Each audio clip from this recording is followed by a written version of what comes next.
Welcome back guys, myself Piyush Goyal, Company Secretary from Jaipur. In this video, we are going to discuss if you are planning to change the name of the company. In this video, we are going to discuss how to change the name of company, whether it's a private company or it's a public company. In this video, we are going to discuss about the practical process for changing the name of the company, as well as the what is the process involved in conversion of the name of company, and what are the documentation required, and how much time will take the government authorities for conversion of the name. You know very well, the company is a legal entity. It must have a name to own to establish its separate entity. The company is symbol of independent corporate existence. The first clause in MOA of the company, the name by which company is known, right? So first of all, you can change the name private to public, first of all, and in second situation, you can change the public company to private company, right? And in third situation, you can change the name like ABC Limited to XYZ Limited. Change in name clause of company involves alteration of MOA and AOA. First of all, we have to alter the MOA and AOA as per the provisions of the Companies Act 2013, and whether check it's allowed, MOA allowed or AOA allowed to change the name of company. After that, you have to check the following steps for before doing the conversion. First of all, you have to convene the board meeting of directors and issue the notice of board meeting to the all of the directors of company at least 7 days before the date of board meeting. Attach agenda, notes of agenda, and draft resolution. In second step, held board meeting as per section 173 and propose new name of the company and pass board resolution after selection of the name, and authorize directors of company to make the application with the ROC for name change. In third step, file form are run with the ROC for approval of name. Attachment, copy of board resolution, approval of owner of trademark or applicant of such application.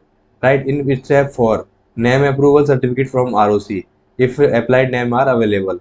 In fifth step, issue notice of general meeting. Notice of EGM shall be given at least 21 days before the date of actual EGM.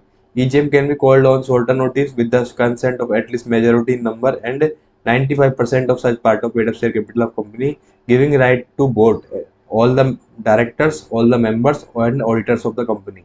Right. In sixth step, hold a general meeting and check the quorum, check whether auditor is present or not, then leave of absence is granted or not, and pass a special resolution and approval of alteration in the MOA.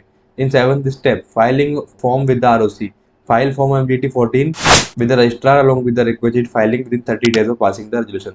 So these are the following attachment which is required to be attached along with the application. Certified true copies of a special resolution along with the explanatory statement, copy of the notice of meeting sent to the members, printed copy of MOA, and a copy of attendance sheet of general meeting, shorter notice. So these are the steps you have to follow before doing the conversion, right? And after that, the ROC will issue a new certificate. After completion above procedure, the ROC will issue a new certificate of incorporation. There are following questions which is arised in the mind of everyone, and let's discuss this question: whether stamp duty required to be paid on alteration of MOA. The Act does not contemplate new memorandum of association, and where it purports to be nothing more than a special resolution, and such does not require to be stamped. Whether it's mandatory that name should be reflect the objects of company. No, it's not mandatory to reflect the objects of company in its name, but if any but it's in name reflecting any business activity, then should be company's object. This is the whole procedure for changing the name of company. You can change the name from this process, and if you have query related to this, so you can also contact on the number given on the screen. And if you have any query related to the income tax, GST, trademark, import and export, so you can also contact for this kind of queries. And thank you very much for watching this video, and share the video if anyone needs this video. And thank you very much again.